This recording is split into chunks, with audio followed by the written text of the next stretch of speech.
found out of these libraries that I took them out of. I find them interesting. When I first read the books of Adam and Eve, I laughed all the way through it. I mean, it was just so funny. You just didn't expect it.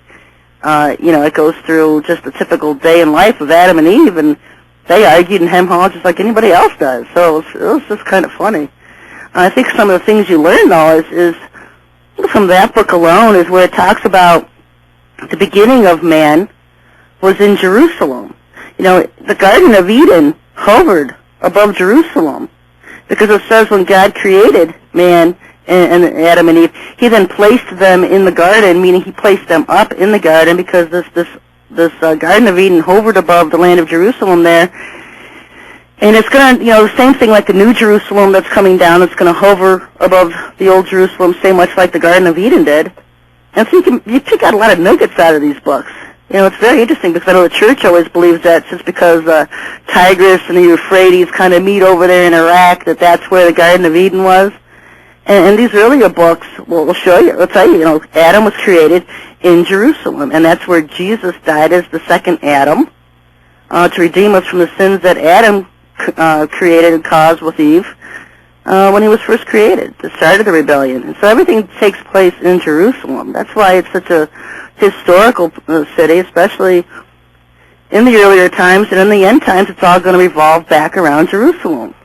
It's the beginning and the end of man, right there in Jerusalem. So you can get out a bunch of nuggets, good nuggets out of these ancient books. Listener call in line 260-356-2611. Let me know what you think about disclosing the UFO and alien presence here in America. I don't think hiding it any longer is going to do much good. Everybody knows they exist. You can go out in your nighttime skies and see UFOs constantly. So, I don't know. Maybe it's their step to try to condition people in. We know that this spring, you're looking at this NESARA agenda. They're threatening to announce it in February. They threatened last year, too, and it came and went.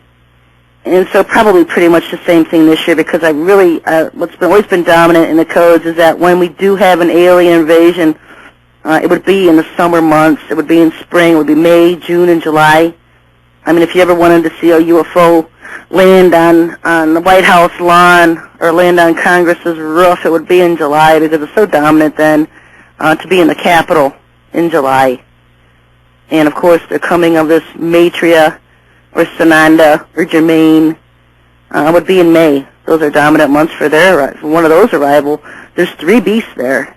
And from looking at my websites, that Sananda looks exactly like the pictures of Jesus we've seen growing up. And then you have Maitreya, who kind of appeals to the Arabs because he's darker. Sherry? Yeah? You have John on the line from Indiana when you're ready. Oh, John. He took a day off last weekend. Yeah, put him on. Well, hello, Sherry. Well, hello, mister. I'm taking a weekend off. Oh, I listened to the whole program. It was quiet without you. Oh, well, you had quite a few callers. There were several people that wanted to call in. I said, well, I'll give them more time there, but it was a lively show. It was a very good show. Oh, well, thank you. I felt like I typed that show.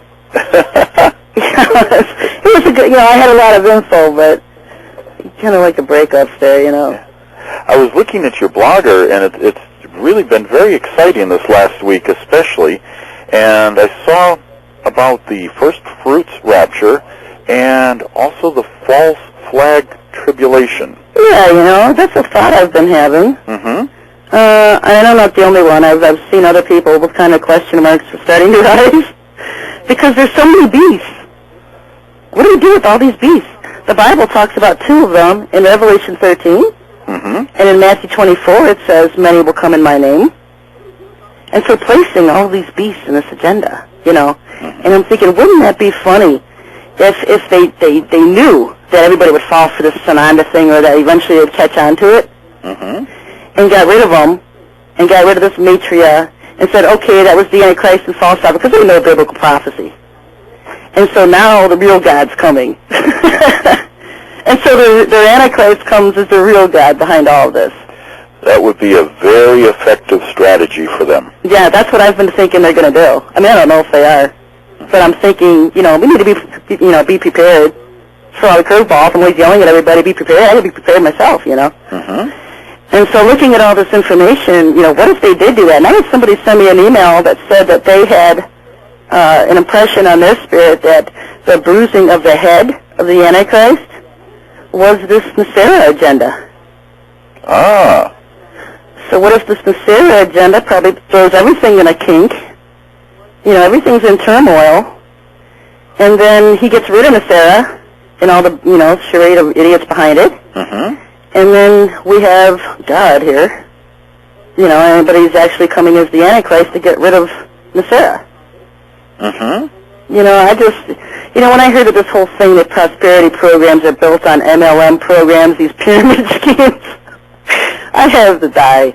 They're banking this whole thing on the coming Earth's peace and prosperity programs on MLM pyramids. Yes. And so that's just, you know, to die for. No wonder they have to get rid of our government, because the FTC wouldn't put up with it for 2 days. I tell everyone that presents an MLM to me that this really isn't something you want to get involved in. Well, the whole Nasera thing does have these programs going on that have just, you know, everybody's still waiting for their money. It'll be released soon. The funds will be released soon, and when they announce Nasera, and so it's all tied in. And I know it's a fraud. We understand it for what it is. And so I still get these emails and say it's a fraud. Well, I know it's a fraud. You know, but it's still sitting there. There's too much information to just say it doesn't exist. Mm-hmm. Why would George Bush own the moons? Mm-hmm. You know, so, you know, it's just one of these curveballs we have to watch out for. It could be very effective. Like I said, if it was just what was that, the wound to his head? Mm-hmm. I kind of thought that was literal, but it can go either way.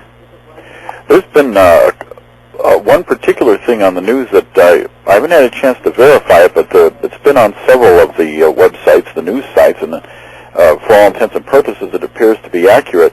They say that the United States government is now forbidding the Iraqi people to save their seeds from year to year, that they have to destroy their food crop seeds and buy their seeds from Monsanto. Yeah, they're getting those genetically altered ones. Mm-hmm. They're big guinea pigs now. And that this is sort of a legal test for doing something similar in this country. That is, it could become illegal to plant your own garden or plant your own seeds.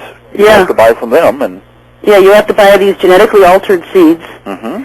And they have, I don't know if it's already going on in Washington, or it was someplace out Northwest, Washington or Oregon, where they were testing these policies out, where your garden could only be a certain size. Mm-hmm. And they can watch this stuff from satellites, you know, and where they're going to start limiting and require gardens that can only be a certain size, you can only buy certain seeds, and all these infringements on people, you know, and it's coming. And now the Iraqi people are like the big guinea pigs now because nobody else is farming with these engineered seeds.